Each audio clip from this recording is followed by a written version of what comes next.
Hello बच्चों, welcome to my channel. मेरा नाम कुसुम है और इस वीडियो में हम वसंत भाग 3 के पाठ 14 अकबरी लोटा को बिल्कुल अच्छी तरह समझेंगे। देखिए बच्चों, अगर आप इसे अपने मन में कहानी की तरह इमेजिन करेंगे, सोचेंगे साथ के साथ जो मैं बोल रही हूँ, तो आपके अच्छी तरह याद हो जाएगा और इसके प्रश्न उत्तर आप अपने आप भी बना सकेंगे। चलिए शुरू करते हैं। जो अकबरी लोटा कहानी है, इसके जो लेखक हैं वो अन्नपूर्णानंद वर्मा जी हैं। ठीक है। इस कहानी में यह कहानी उन्होंने बहुत ही रोचक तरीके से हमारे सामने प्रस्तुत की है और साथ में ही समझाया है कि जब भी हमें परेशानी आती है तो उस समय परेशान न होकर समझदारी से उस समस्या का हल किया जा सकता है। और दूसरी बात, इस कहानी में यह भी बताया है कि कैसे एक सच्चा मित्र ही दूसरे मित्र के काम आता है और उसके लिए बहुत कुछ कर देता है जब वह मुसीबत में होता है। चलिए अब कहानी को शुरू करते हैं कि लाला झाऊलाल को खाने पीने की कमी नहीं थी। काशी के ठठेरी बाजार में मकान था। नीचे की दुकानों से 100 रुपये मासी के करीब किराया आता था। देखिए जो कहानी है वो दो व्यक्ति के इर्द गिर्द घूम रही है। उनमें से एक है लाला झाऊलाल और दूसरे हैं उनके मित्र। ठीक है, वो उनका आगे वर्णन करेंगे कि जो लाला झाऊलाल जी हैं उनको वो एक अच्छे परिवार से थे। वो इतने ज़्यादा अमीर भी नहीं थे पर वो गरीब भी नहीं थे। उनके घर में खाने पीने की कोई कमी नहीं थी। वो काशी जो नगर है, काशी नगर के वो ठठेरी बाजार में उनका मकान था और वो ऊपर रहते थे। और जो वहाँ से जो उन्होंने नीचे दुकानें बना रखी थी, वहाँ से 100 रुपये उनका किराया आ जाता था। वे अच्छा खाते थे, वो अच्छे कपड़े पहनते थे, लेकिन 250 रुपये तो एक साथ आंख सेकने के लिए भी नहीं मिलते थे। देखिए कि जो 250 रुपये थे वो एक साथ नहीं देखे थे उन्होंने, और वो बहुत मुश्किल था उनके लिए 250 रुपये एक साथ देखना। इसलिए जब उनकी पत्नी ने एक दिन एकाएक 250 रुपये की मांग पेश की, तब उनका जी एक बार जोर से सनसनाया और फिर बैठ गया। और एक दिन अचानक उनकी पत्नी उन्हें कहती है कि उसे 250 रुपये चाहिए। तो जो लाला जी थे उनका वो एकदम घबरा गए और फिर एकदम उनका मन बैठ गया।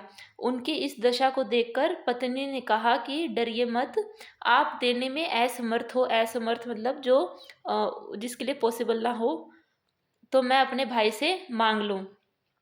तो जो लाला जी हैं उनकी हालत देख कर कि वो घबरा गए हैं, तो उनकी पत्नी कहती कि आप डरिए मत, अगर आप नहीं दे पा रहे हैं तो मैं अपने भाई से ले लूँगी।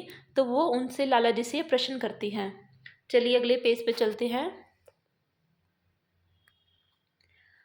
लाला झाऊलाल तिलमिला उठे कि इस पर जब उनकी पत्नी ने कहा कि वो अपने भाई से पैसे ले लेंगी, तो लाला जी वो उस पर क्रोधित हो गए। उन्होंने रोब के साथ कहा, अजी हटो, 250 रुपये के लिए भाई से भीख मांगोगी, मुझसे ले लेना। तो इस पर उनको गुस्सा आ गया और वो बड़े अकड़ से बोले कि आप रुक जाइए एक बार, 250 रुपये क्या आप अपने भाई से भीख मांगेगी? ये तो मैं ही दे दूंगा। इस पर उनको अपनी थोड़ा सा अपनी इज्जत पे ये उनके बात आ गई थी कि वो अपने भाई से पैसे लेगी क्या। लेकिन मुझे इसी ज़िंदगी में चाहिए, अजी इसी सप्ताह में ले लेना। सप्ताह से आपका तात्पर्य 7 से दिन है या 7 वर्ष से, लेकिन मुझे इसी ज़िंदगी में चाहिए। ये उनकी पत्नी कहती है कि मुझे तो इसी ज़िंदगी में पैसे चाहिए। फिर लाला जी कहते हैं कि इस ज़िंदगी में क्या, इसी सप्ताह में ले लेना। फिर उनकी पत्नी कहती है कि सप्ताह से आपका क्या मतलब है, 7 दिन से है या 7 वर्ष से? वो उनसे प्रश्न करती हैं।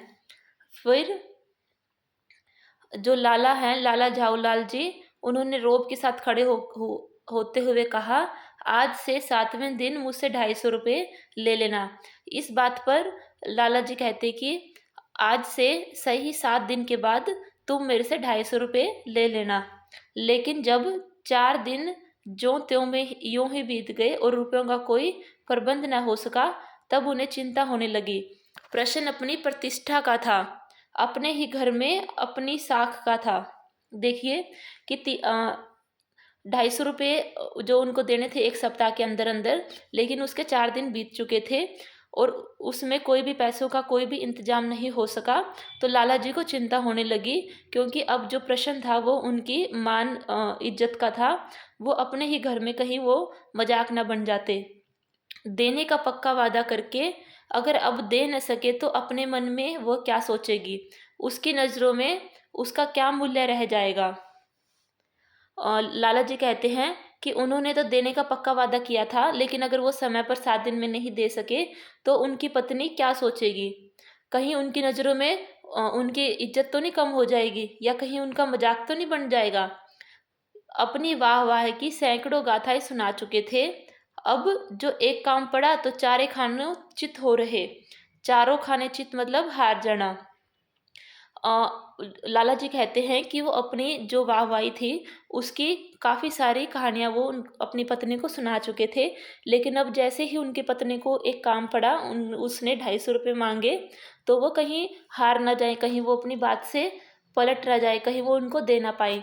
यह पहली बार उसे मुंह खोलकर कुछ रुपयों का सवाल किया था।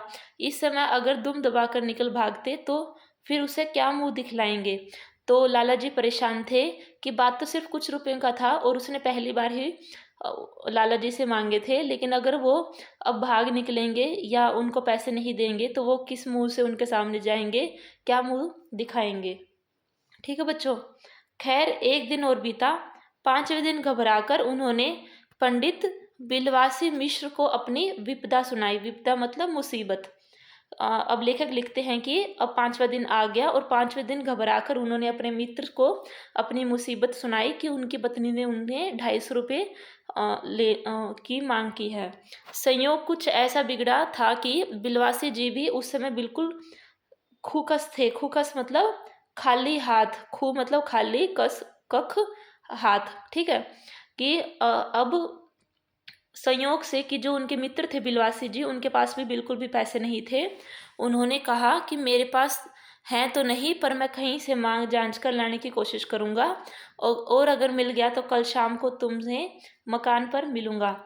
तो अब जो लाला जी हैं उनके मित्र कहते कि उनके पास अभी तो नहीं है पैसे, लेकिन वो कहीं ना कहीं से ज़रूर मांग कर लाएंगे, कोशिश करेंगे, और अगर पैसे मिल जाते हैं तो कल शाम तक वो लाला जी को घर पर आके ही दे देंगे पैसे। वही शाम आज थी कि जिस शाम को लाला जी को उनके मित्र ने पैसे देने थे, वो शाम आज थी और हफ्ते का वो आखिरी दिन था। कल 250 रुपये या तो गिन देना है या सारी हेंकड़ी से हाथ धोना है। यह सच है कि कल रुपया न आने पर उनकी स्त्री उन्हें डामल फांसी न कर देगी, केवल जरा सा हंस देगी, पर वह कैसी हंसी होगी, कल्पना मात्र से झाऊलाल में मरोड़ पैदा हो जाती थी। देखिए लेखक लिखते हैं कि 7 दिन पूरे होने वाले थे और यह आखिरी दिन था। अगर कल तक उनके मित्र ने 250 रुपये का इंतज़ाम नहीं किया, उनकी पत्नी उन्हें फांसी तो नहीं देगी, लेकिन सिर्फ थोड़ा सा हंस देगी। लेकिन वो जो उनकी हंसी कैसी होगी, यह सोच सोच कर जो लाला जी थे उनके मन में घबराहट पैदा हो रही थी। आज शाम को पंडित बिलवासी मिश्र को आना था। यदि न आए या कहीं रुपए का प्रबंध न कर सके तो इस बात को लेकर लाला जी बड़े परेशान थे कि आज तो शाम को उनके मित्र को आना है, यदि वो नहीं आए या वो पैसे का प्रबंध नहीं कर सके तो वो क्या होएगा, ये सोच सोच कर वो परेशान हो रहे थे। चलिए अगले पेज पे चलते हैं। इस उधेड़ बुन में पड़े लाला झाऊलाल छत पर टहल रहे थे। कुछ प्यास मालूम हुई। उन्होंने नौकर को आवाज दी। नौकर नहीं था, खुद उनकी पत्नी पानी लेकर आई। तो यही सोच विचार में जो लाला जी हैं वो अपनी छत पर टहल रहे थे। उनको कुछ प्यास लगी और उन्होंने अपने नौकर को आवाज़ दी, पर आवाज़ देने पर नौकर नहीं आया, लेकिन उनकी पत्नी ही पानी लेकर आ गई। वह पानी तो जरूर लाई, पर गिलास लाना भूल गई थी। केवल लोटे में पानी लिए वह प्रकट हुई। फिर लोटा भी संयोग से वह जो अपनी बेढंग की सूरत के कारण लाला झाऊलाल को सदा से नापसंद था। देखिए लेखक कहते हैं कि जो लाला जी हैं उनकी पत्नी पानी तो ले आई थी, लेकिन पानी का गिलास लाना भूल गई और केवल लोटा ही लेकर वो आई थी। लेकिन साथ में जो लोटा लाई थी वो उसकी जो सूरत थी वो लाला जी को बिल्कुल भी पसंद नहीं थी और वो शुरू से ही उनको नापसंद था। आगे चलते हैं कि था तो नया, साल 2 साल का ही बना, पर कुछ ऐसे घड़न उस लोटे की थी कि उसका बाप डमरू और माँ चिलम रही हो।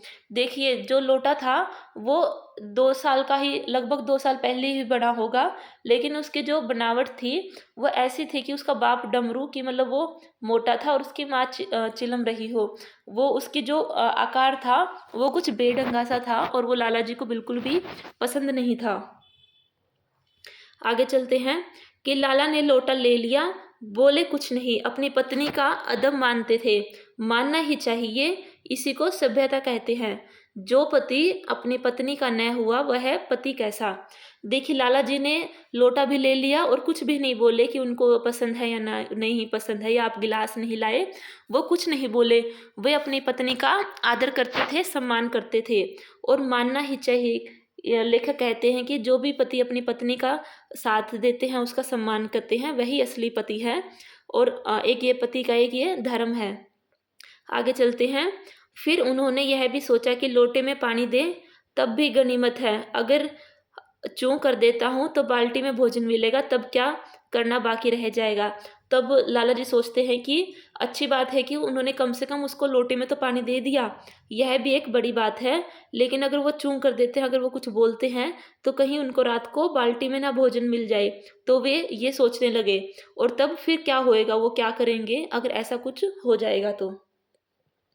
आगे चलते हैं कि लाला अपना गुस्सा पीकर पानी पीने लगे। उस समय वे छत की मुंडेर के पास ही खड़े थे। जिन बुजुर्गों ने पानी पीने के संबंध में यह नियम बनाए थे कि खड़े खड़े पानी न पियो, सोते समय पानी न पियो, दौड़ने के बाद पानी न पियो, उन्होंने पता नहीं कभी यह भी नियम बनाया था या नहीं कि छत की मुंडेर के पास खड़े होकर पानी न पियो। तो लाला जी अपना गुस्सा जो था, उन्होंने वो कुछ नहीं बोले और आराम से पानी पीने लगे। और वो जब पानी पी रहे थे वो छत छत की मुंडेर मतलब छत के किनारे पर ही थे।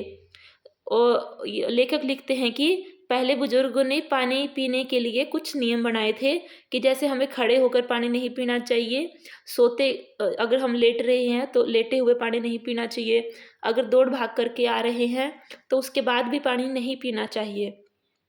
अब लेखक कहते हैं कि पता नहीं कि यह भी नियम बना था कि छत के जो किनारे हैं वहाँ पर खड़े होकर पानी भी पीना चाहिए या नहीं पीना चाहिए। आगे चलते हैं कि जान पड़ता है कि इस महत्वपूर्ण विषय पर उन लोगों ने कुछ नहीं कहा है। और लेखक को लगता है कि जो इतनी जो महत्वपूर्ण बात है कि छत के किनारे पानी नहीं पीना चाहिए, उस पर उन्होंने शायद कुछ कहा ही नहीं है। आगे चलते हैं कि लाला झाऊलाल मुश्किल से 2 एक घूंट ही पानी पिए होंगे कि न जाने कैसे उनका हाथ हिल उठा और लोटा छूट गया। लेखक लिखते हैं कि लाला जी ने शायद ही 2 4 घूंट पानी पिया होगा और उनका हाथ हिल गया और उनके हाथ से लोटा फिसल गया। आगे है कि लोटे ने दाएं देखा न बाएं, वह नीचे गली की ओर चल पड़ा। अपने वेग में उल्का को लजाता हुआ वह आंखों से ओझल हो गया। आंखों से ओझल मतलब दिखाई देना बंद हो गया। कि लेखक लिखते हैं कि जो लोटा है वो एकदम ही नीचे चला गया, गले की ओर चल पड़ा, और उसका जो गति थी, उसका जो तेज था, वो जो हमें आसमान में जो उल्का दिखाई देती है उतनी ही तेज गति से वह आंखों से ओझल मतलब वो आंखों से दूर हो गया, वो दिखने नहीं लगा। किसी जमाने में न्यूटन नाम के किसी खुराफाती ने पृथ्वी की आकर्षण शक्ति नाम की एक चीज इजाद की थी। कहना न होगा कि यह सारी शक्ति उस समय लोटे के पक्ष में थी। कि लेखक लिखते हैं कि जो न्यूटन नाम का एक जो खुराफाती वैज्ञानिक था, उसने पृथ्वी की आकर्षण शक्ति, जो हमारी लॉ ऑफ ग्रेविटेशनल फोर्स का जो उन्होंने उनकी खोज की थी, और जो ये सारी शक्ति थी उस समय लोटे के पक्ष में थी। लोटा पूरी शक्ति के साथ नीचे गिर गया और आंखों से ओझल हो गया। लाला को काटो तो बदन में खून नहीं, ऐसी चलती हुई गली में ऊंचे तिमजल्ले से भरे हुए लोटे का गिरना हंसी खेल नहीं। यह लोटा न जाने किस अनाधिकारी के झोपड़े पर काशीवास का संदेश लेकर पहुंचेगा। लाला जी बिल्कुल घबरा गए कि अगर ये लोटा किसी के सिर पर गिर गया तो उसका तो बहुत ही बुरा हाल हो जाएगा। ऐसी चलती हुई गली, मतलब कि उनकी जो घर था वो गली में ही था और वहाँ पर बहुत लोगों की चलो चल रहती थी, बहुत लोग आ जा रहे थे। और अगर वो लोटा किसी के ऊपर गिर जाता है तो ये कोई हंसी की बात नहीं है। यह या किसी की झोपड़ी में चला जाएगा तो वहाँ पर भी किसी ना किसी को नुकसान पहुँचा सकता है, क्योंकि वह बहुत ही ऊंचाई से गिरा था। कुछ हुआ भी ऐसा ही। गली में जोर का हल्ला उठा। लाला झाऊलाल जब तक दौड़कर नीचे उतरे तब तक एक भारी भीड़ उनके आंगन में घुस आई थी। जो लाला जी को जो डर था कि कहीं किसी को नुकसान ना हो जाए, वैसा ही हुआ और गली में काफ़ी शोर शराबा होने लगा। और इस शोर की वजह से लाला जी अपने जब ऊपर से नीचे आए तो काफ़ी लोगों की एक भीड़ उनके आंगन में घुस गई थी। आगे शुरू करते हैं कि लाला झाऊलाल ने देखा कि इस भीड़ में प्रधान पात्र एक अंग्रेज है जो नक्शिक से भरा हुआ है और जो अपने एक पैर को हाथ से सहलाता हुआ दूसरे पैर पर नाच रहा है। उसी के पास अपराधी लोटे को भी देखकर लाला झाऊलाल जी फौरन 2 और 2 जोड़कर स्थिति को समझ लिया। देखिए, इसमें कहते हैं कि जो लाला जी का जो डर था वो बिल्कुल सही साबित हो गया और जो भीड़ आई थी उसका जो एक पात्र जो उसमें जो मुख्य लग रहा था वो एक अंग्रेज थे और वो सिर से पैर तक भीगे हुए थे। उन्होंने अपने एक पैर को हाथ से वो सहला रहे थे कि उनका पैर जो था वो दर्द हो रहा था और दूसरे पैर पर वो नाच रहे थे। जैसे जैसे हमारी चोट लग जाती है तो हम एक पैर पर कूदते हैं, दूसरा पैर हमारे हाथ पे ऐसे लगा लेते हैं कि ओ दर्द हो रहा है।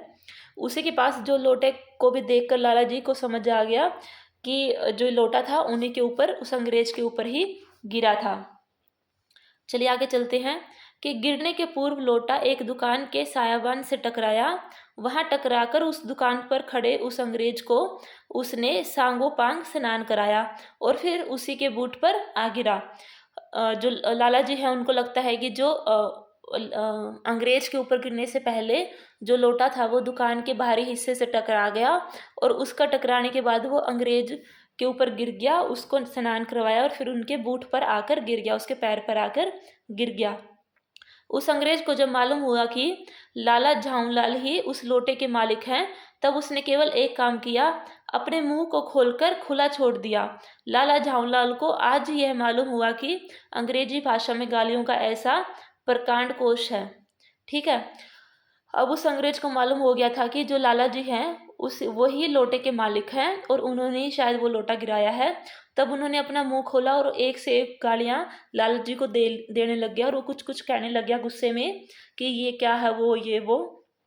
तब लाला जी को लगा कि तब लाला जी को पता चला कि अंग्रेजी भाषा में भी बहुत सारी गालियाँ हैं जो वो खा रहे हैं। चलिए आगे चलते हैं। इसी समय पंडित बिलवासी मिश्र भीड़ को चीरते हुए आंगन में आते दिखाई पड़े। उन्होंने आते ही पहला काम यह किया कि उस अंग्रेज को छोड़कर और जितने आदमी आंगन में घुस आए थे सबको बाहर निकाल दिया। फिर आंगन में कुर्सी रखकर उन्होंने साहब से कहा कि आपके पैर में शायद कुछ चोट आ गई है, अब आप आराम से कुर्सी पर बैठ जाइए। देखिए, इसी समय जो लाला जी के जो मित्र थे पंडित बिलवासी मिश्र जी, वो भीड़ में से निकलते हुए आए आंगन में और उन्होंने सबसे पहले अंग्रेज को छोड़ दिया और जितने भी दूसरे आदमी थे आंगन में खड़े थे, लाला जी पर गुस्सा हो रहे थे, सबको घर से बाहर निकाल दिया। और फिर आंगन में कुर्सी रखकर अंग्रेज को बिठाया और कहा कि शायद आपके पैर में थोड़ी सी चोट आ गई है, अब आप आराम से कुर्सी पर बैठ जाइए। आगे चलते हैं कि साहब बिलवासी जी को धन्यवाद देते हुए बैठ गए और लाला झाऊलाल की ओर इशारा करके बोले, आप इस शख्स को जानते हैं?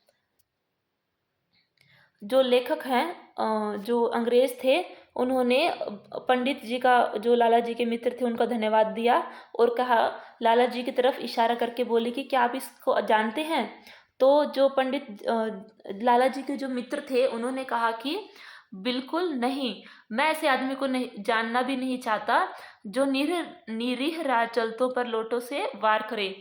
तो जो पंडित जी थे वो बोले कि मैं इनको, लाला जी को नहीं जानता और ऐसे आदमी को मैं जानना भी नहीं चाहता कि जो राह चलते लोगों पर लोटे से वार करे। चलिए आगे चलते हैं कि मेरी समझ में ही इज़ ए डेंजरस ल्यूनाटिक, यानी यह एक खतरनाक पागल है। नहीं मेरी समझ में he is a dangerous criminal, नहीं यह एक खतरनाक मुजरिम है।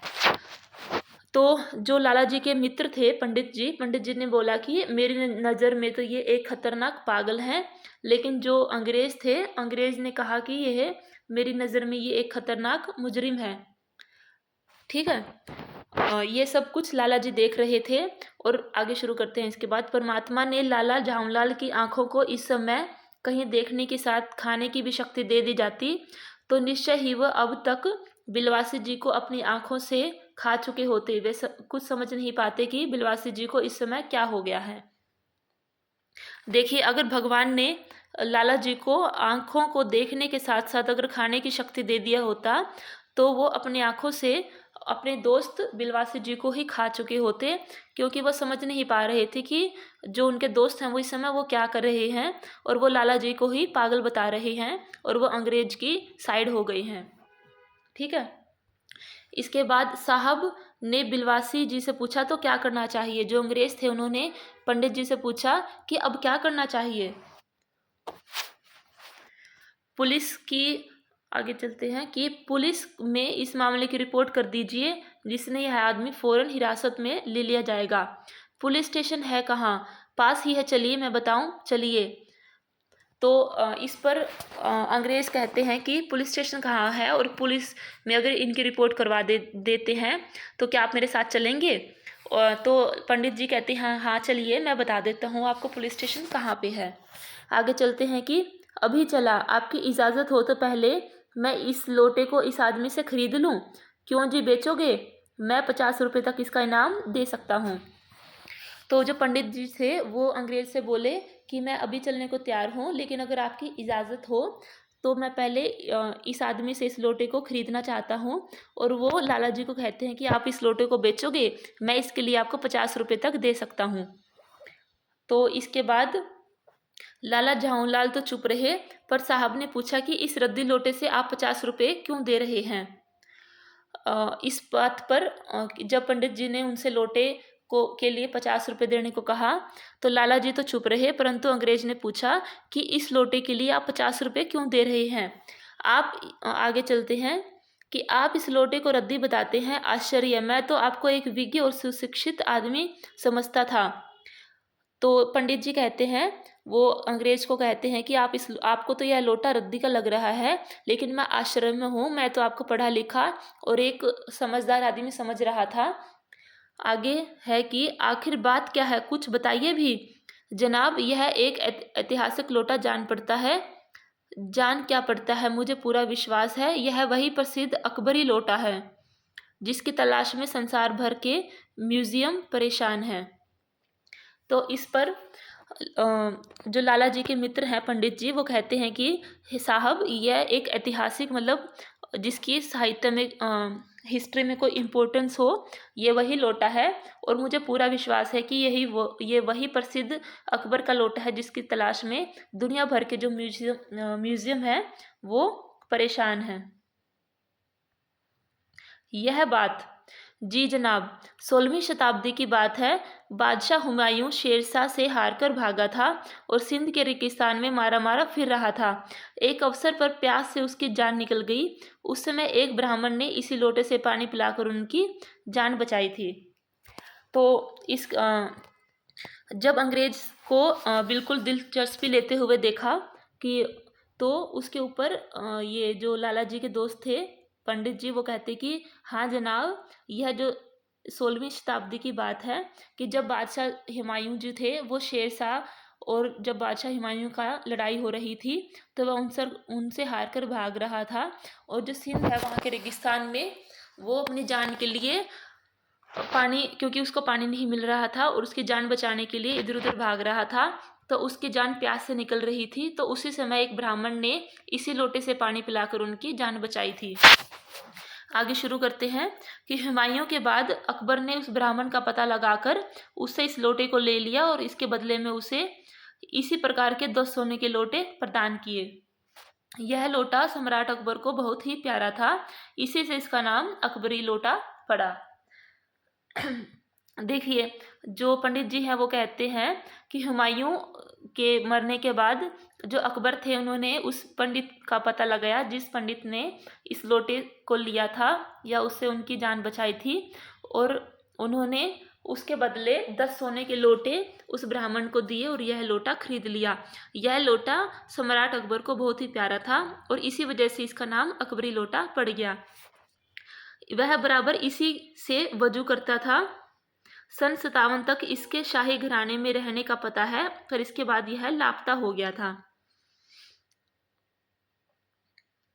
देखिए, अब वो लेखक लिखते हैं कि सन 1957 तक नहीं, सिर्फ सन 57 तक इसको शाही घराने में रखने का तो पता है, लेकिन इसके बाद यह गुम हो गया था और कलकत्ता के म्यूजियम में इसका प्लास्टर का मॉडल रखा हुआ है।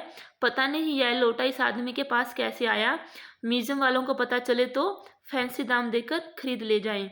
तब पंडित जी कहते हैं कि कलकत्ता के जो म्यूजियम में इसका एक प्लास्टर का मॉडल रखा हुआ है जो असली नहीं है, लेकिन अगर उनको पता चल गया कि यह लोटा इस आदमी के पास है तो वो अच्छे पैसे देकर इस आदमी से वो खरीद कर ले जाएंगे। चलिए अगले पेज पर चलते हैं। इस विवरण को सुनते सुनते साहब की आंखों पर लोभ और आश्चर्य का ऐसा प्रभाव पड़ा कि वह कौड़ी के आकार के बढ़कर पकौड़ी के आकार की हो गई। उसने बिलवासी जी से पूछा, तो आप इस लोटे का क्या करिएगा? देखिए, जब ये पंडित जी कहानी सुना रहे थे तो जो अंग्रेज था उसकी आंखों पर लोभ और लालच साफ दिखाई दे रहा था और उसकी जो आंखें हैं वो छोटी छोटी कौड़ियों से बढ़कर बिल्कुल पकौड़ी के आकार की हो गई थी और बहुत हैरान था कि आप इस लोटे को खरीदेंगे तो आप इस लोटे का क्या करेंगे। तब पंडित बिलवासी जी कहते हैं कि मुझे पुरानी और ऐतिहासिक चीज़ों के संग्रह का शौक है। फिर इस पर ये पंडित जी कहते हैं कि मुझे भी पुरानी चीज़ों के इकट्ठे करने का शौक है। तो अब यहाँ से शुरू करते हैं कि मुझे भी पुरानी और ऐतिहासिक चीज़ों के संग्रह मतलब इकट्ठा करना का शौक है। जिस समय लोटा मेरे ऊपर गिरा था उस समय मैं यही कर रहा था। उस दुकान से पीतल की कुछ पुरानी मूर्तियाँ खरीद रहा था। तो इस पर अंग्रेज भी कहता है कि मुझे भी पुरानी चीज़ें इकट्ठे करने का शौक है और जिस समय ये लोटा मेरे ऊपर गिरा था मैं उस समय भी कुछ पुरानी मूर्तियाँ खरीद रहा था। तो अंग्रेज कहता है कि जो कुछ हो लोटा मैं ही खरीदूंगा। फिर पंडित जी कहते हैं कि वाह, आप कैसे खरीदोगे? मैं खरीदूंगा, यह मेरा हक है। फिर अंग्रेज कहता है कि हक है? पंडित कहते हैं कि जरूर हक है। यह बताइए कि इस लोटे के पानी से आपने स्नान किया या मैंने? फिर पंडित जी कहते हैं कि आपने स्नान किया। इस बात पर अंग्रेज कहते हैं कि जो ये लोटा है इस पर मेरा ही हक है, क्योंकि इसके पानी से सिर्फ मैंने ही स्नान किया है और आपने नहीं किया। फिर अंग्रेज कहता है कि वह आपके पैरों में गिरा है मेरे? तो पंडित जी कहते हैं कि वो आपके ही अंग्रेज के ही पैरों में गिरा है। अंगूठा उसका आपसे भुरता गया है मेरा? तो आपका। फिर जो उसके दोस्त हैं वो कहते हैं कि आपका ही अंगूठा इससे भुरता गया है। तो फिर अंग्रेज कहते हैं कि इसलिए उसे खरीदने का हक मेरा है। फिर पंडित जी कहते हैं कि यह सब बकवास है, दाम लगाइए, जो अधिक देगा वह ले जाएगा। ठीक, अंग्रेज कहता है कि यह सही है, आप इसका 50 रुपये लगा रहे थे, मैं 100 दे देता हूँ। तो फिर उनका दोस्त जो पंडित जी है वो कहते हैं कि मैं 150 दे देता हूँ। फिर अंग्रेज कहता है कि मैं 200 दे देता हूँ। फिर उनके पंडित जी कहते हैं कि अजी मैं 250 दे देता हूँ। यह कहकर बिलवासी जी ने 250 के नोट लाला जाऊलाल के आगे फेंक दिए। ठीक है, अब बच्चों ये हो क्या रहा है कि जो पंडित जी हैं वो 250 रुपये में उनसे लोटा खरीदना चाह रहे हैं, लेकिन अंग्रेज सोचता है कि मुझे भी पुरानी चीज़ों को इकट्ठा करने का शौक है। अगर ये अकबर का लोटा है तो ये इस लोटे को खरीदने का हक मेरा ही है, क्योंकि ये मेरे पैरों पे ही गिरा था और मुझे ही इसने गिला किया है। लेकिन पंडित जी कहते हैं कि आप दाम लगाइए, कि जो ज़्यादा दाम लगाएगा वही इस लोटे को लेकर चला जाएगा। ठीक है, अब आगे चलते हैं कि साहब को भी ताव आ गया।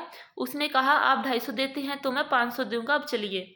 ठीक है, तो अंग्रेज कहता है कि अगर आप 250 रुपये दे रहे हैं लाला जी को तो मैं उसको 500 रुपये दूंगा और ये लोटा मेरा हो जाएगा। बिलवासी जी अफसोस के साथ अपने रुपए उठाने लगे, मानो अपनी आशाओं की लाश उठा रहे हों। साहब की ओर देखकर उन्होंने कहा कि लोटा आपका हुआ, ले जाइए, मेरे पास 250 से अधिक नहीं है। देखिए, जो लाला जी के दोस्त थे उन्होंने बड़े ही दुख के साथ अपने रुपए उठाए और बहुत ही दुख भरी नज़रों से उन वो ऐसे प्रतीत हो रहे थे कि उनकी वो बिल्कुल लाश ही उठा रहे हों। उन्होंने अंग्रेज की ओर देखा कि कहा कि लोटा आपका ही हुआ, आप इसको ले जाइए क्योंकि मेरे पास इससे अधिक पैसे नहीं हैं। अगले पेज पर चलते हैं। यह सुनना था कि साहब के चेहरे पर प्रसन्नता की कूंची गिर गई। उसने झपट कर लोटा लिया और बोला, अब मैं हंसता हुआ अपने देश लौटूंगा। मेजर डगलस की डींगे सुनते सुनते मेरे कान पक गए थे। देखिए कि जब पंडित जी ने कहा कि ये लोटा आपका हुआ, तो इससे जो अंग्रेज था वह बहुत ही खुश हो गया और उसने झपक कर लोटा ले लिया। एकदम उसने लोटा उठा लिया और कहा कि अब मैं हंसते हंसते अपने देश लौट जाऊंगा। और जो मेजर कोई डलगस था उसके वहाँ पे उनके जो डींगे मतलब कि जो वो बढ़ा चढ़ा कर अपनी बात बताते थे उससे अंग्रेज के कान बिल्कुल पक गए थे। तो पंडित जी कहते हैं कि मेजर डगलस कौन है? तो इस पर अंग्रेज जवाब देते हैं कि मेजर डगलस मेरे पड़ोसी हैं, पुरानी चीज़ों के संग्रह करने में भी उनकी होड़ होती है, कि उनको भी पुरानी चीज़ों को इकट्ठा करने का बहुत पसंद है और वो उनकी और मेरी उसमें दौड़ लगती है कि कौन कौन ज़्यादा अच्छी चीज़ें इकट्ठी करेगा। गत वर्ष वे हिंदुस्तान आए थे और यहाँ से वह जहांगीरी अंडा ले गए थे। अंग्रेज कहते हैं कि पिछले साल वो भारत में आए थे और यहाँ से वो जहांगीर का अंडा लेके गए थे। तो पंडित जी हैं वो बड़ी वो प्रश्न करते हैं कि जहांगीरी अंडा क्या होता है? क्या जहांगीरी अंडा? तो अंग्रेज कहता है कि हाँ, जहांगीरी अंडा। मेजर डगलस ने समझ रखा था कि हिंदुस्तान से वो ही अच्छी चीज़ें ला सकता है। तो इस पर पंडित जी कहते हैं कि पर जहांगीरी अंडा है क्या? तो अंग्रेज कहता है कि आप जानते ही होंगे कि एक कबूतर ने नूरजहां से जहांगीर का प्रेम विवाह कराया था। जहांगीर के पूछने पर कि मेरा एक कबूतर तुमने कैसे उड़ जाने दिया, नूरजहां ने उसके दूसरे कबूतर को उड़ाकर बताया था कि ऐसे। उसके इस भोलेपन पर जहांगीर दिलो जान से न्यौछावर हो गया।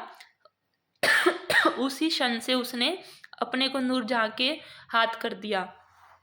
कबूतर का यह एहसान वह नहीं भूला, उसके एक अंडे को बड़े जतन से रख छोड़ा। ठीक है, देखिए बच्चों, अंग्रेज कहता है कि आप जहांगीर के अंडे को तो जानते ही होंगे, क्योंकि जो एक कबूतर था उसने नूरजहां और जहांगीर का जो प्रेम था उसी की वजह से संपन्न हुआ था, पूरा हुआ था। जहांगीर ने पूछा नूरजहां से कि तुमने मेरा एक जो कबूतर था वो कैसे उड़ जाने दिया? तो इस पर नूरजहां ने कहा कि उसके दूसरे तो नूरजहां ने जो जहांगीर का तो दूसरा कबूतर था उसको भी उड़ाकर बताया कि मैंने ऐसे उस पहले कबूतर को उड़ जाने दिया।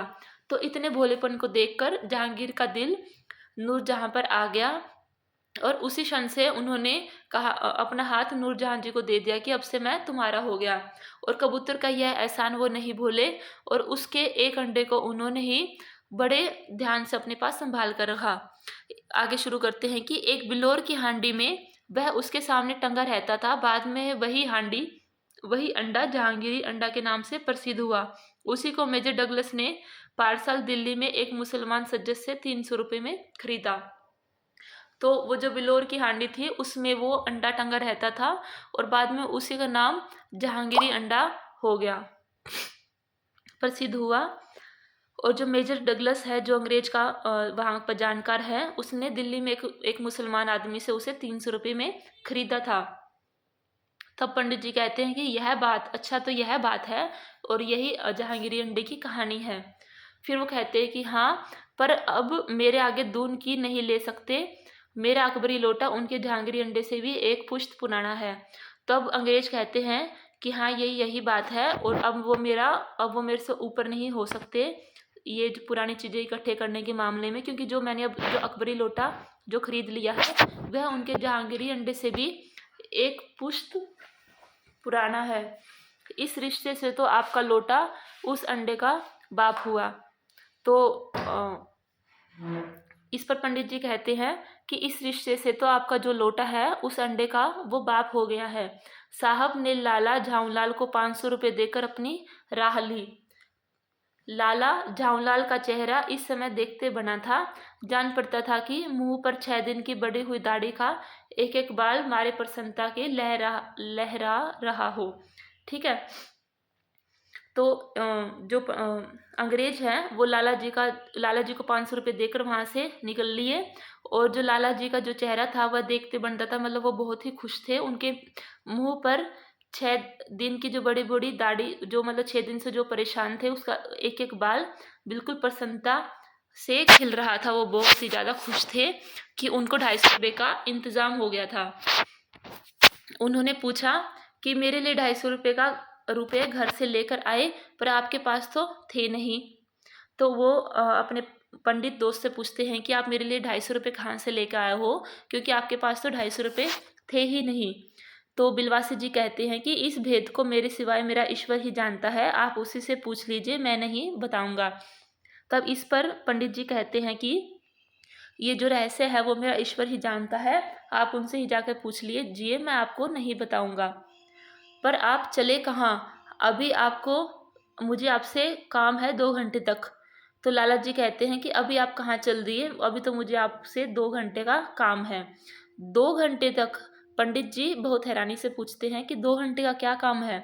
तब लाला जी कहते हैं कि हाँ और क्या, अभी मैं आपकी पीठ ठोक कर शाबाशी दूंगा, 1 घंटा इसमें लगेगा, और फिर गले लगाकर धन्यवाद दूंगा, 1 घंटा इसमें भी लग जाएगा। तब लाला जी कहते हैं अपने दोस्त से कि मैं अभी आपकी पीठ को थपथपाकर आपको शाबाशी दूंगा कि आपने मेरा इतनी अच्छी मदद कर दी, और इसमें 1 घंटा लग जाएगा, और फिर आपको गले लगाऊंगा और आपका धन्यवाद करूंगा, और इसमें भी 1 घंटा बीत जाएगा।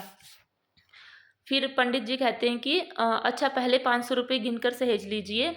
तो पंडित जी लाला जी को कहते हैं कि पहले आप 500 रुपये रख लीजिए। फिर लाला जी कहते हैं कि रुपया अगर अपना हो तो उसे सहेजना एक ऐसा सुखद मनमोहक कार्य है कि मनुष्य उस समय सहज में ही तन्मयता प्राप्त कर लेता है। लाला झाऊलाल ने अपना कार्य समाप्त करके ऊपर देखा, पर बिलवासी जी ने इसी बीच अंतर्ध्यान हो गए। तब लाला जी सोचते हैं कि अगर रुपया पैसा अपना हो तो उसको सहेजना कितना सुख का काम हो सकता है, और जो मनुष्य है उसी जो सहज में ही खुशी प्राप्त कर लेता है। लाला झाऊलाल ने अपना काम खत्म होते हुए ही ऊपर देखने लगे कि भगवान का शुक्रिया अदा करने लगे, और इसी बीच वहाँ से बिलवासी जी वहाँ से चले गए। उस दिन रात्रि में बिलवासी जी को देर तक नींद नहीं आई। वे चादर लपेटे चारपाही पर पड़े रहे। 1 बजे वे उठे। बहुत धीरे से अपनी सोई पत्नी के गले से उन्होंने सोने की वह सिकड़ी निकाली जिसमें एक ताली बंधी हुई थी। उसी रात को जब ये हादसा हुआ था तो बिलवासी जी को नींद नहीं आई, और वो चादर को लपेटकर सिर्फ चारपाही पर लेटे रहे। मतलब 1 बजे रात को 1 बजे वो उठे और बहुत धीरे से अपने जो उनकी पत्नी जो सो रही थी उसके गले से वह सोने की सिकड़ी निकाली, और उससे वहाँ से ताली जहाँ पे वो बंधी हुई थी। आगे चलते हैं। फिर उसके कमरे में जाकर उन्होंने उस ताली का से संदूक खोला और फिर उन्होंने उस ताले से संदूक खोला। उसमें 250 के नोट ज्यों के त्यों रखकर उन्होंने बंद कर दिया, और जो 250 का नोट उन्होंने लिया था वो वहीं रख दिया। फिर दबे पांव लौटकर ताले को उन्होंने पूर्वतः अपनी पत्नी के गले में डाल दिया, और फिर वहां से लौटकर दोबारा अपनी पत्नी के गले में उस ताले को डाल दिया। इसके बाद उन्होंने हंसकर अंगड़ाई ली। दूसरे दिन सुबह 8 बजे तक चैन की नींद सोए। देखिए, जो 250 रुपये थे उन्होंने पंडित जी ने अपनी पत्नी के ही लिए थे, उनके संदूक में से निकाले थे। और जब रात को जब तक उनको नींद नहीं आ रखी थी कि जब तक उन्होंने पैसे नहीं रखे वापस उसी जगह पे उसी संदूक में, और जब उन्होंने रख दिए वहाँ पे तो वह बहुत खुश हुए और हंसकर उन्होंने पूरी अंगड़ाई ली, और उसके बाद वो सुबह 8 बजे तक चैन की नींद सोए। देखिए, इसमें जो ये पाठ है इसमें लेखक कहना चाह रहे हैं कि हमें मुश्किल के समय बिल्कुल समझदारी से काम लेना चाहिए, हमें बिल्कुल भी घबराना नहीं चाहिए, और एक सच्चा मित्र वही होता है जो मुसीबत में अपने दूसरे मित्र की सहायता करता है और उसके लिए वह कुछ भी कर पाता है। आई होप कि आपको मेरा ये वीडियो अच्छा लगा होगा। प्लीज़ लाइक करें, शेयर करें और सब्सक्राइब करें, और thank you for watching the video. Video को देखने के लिए आपका बहुत बहुत धन्यवाद।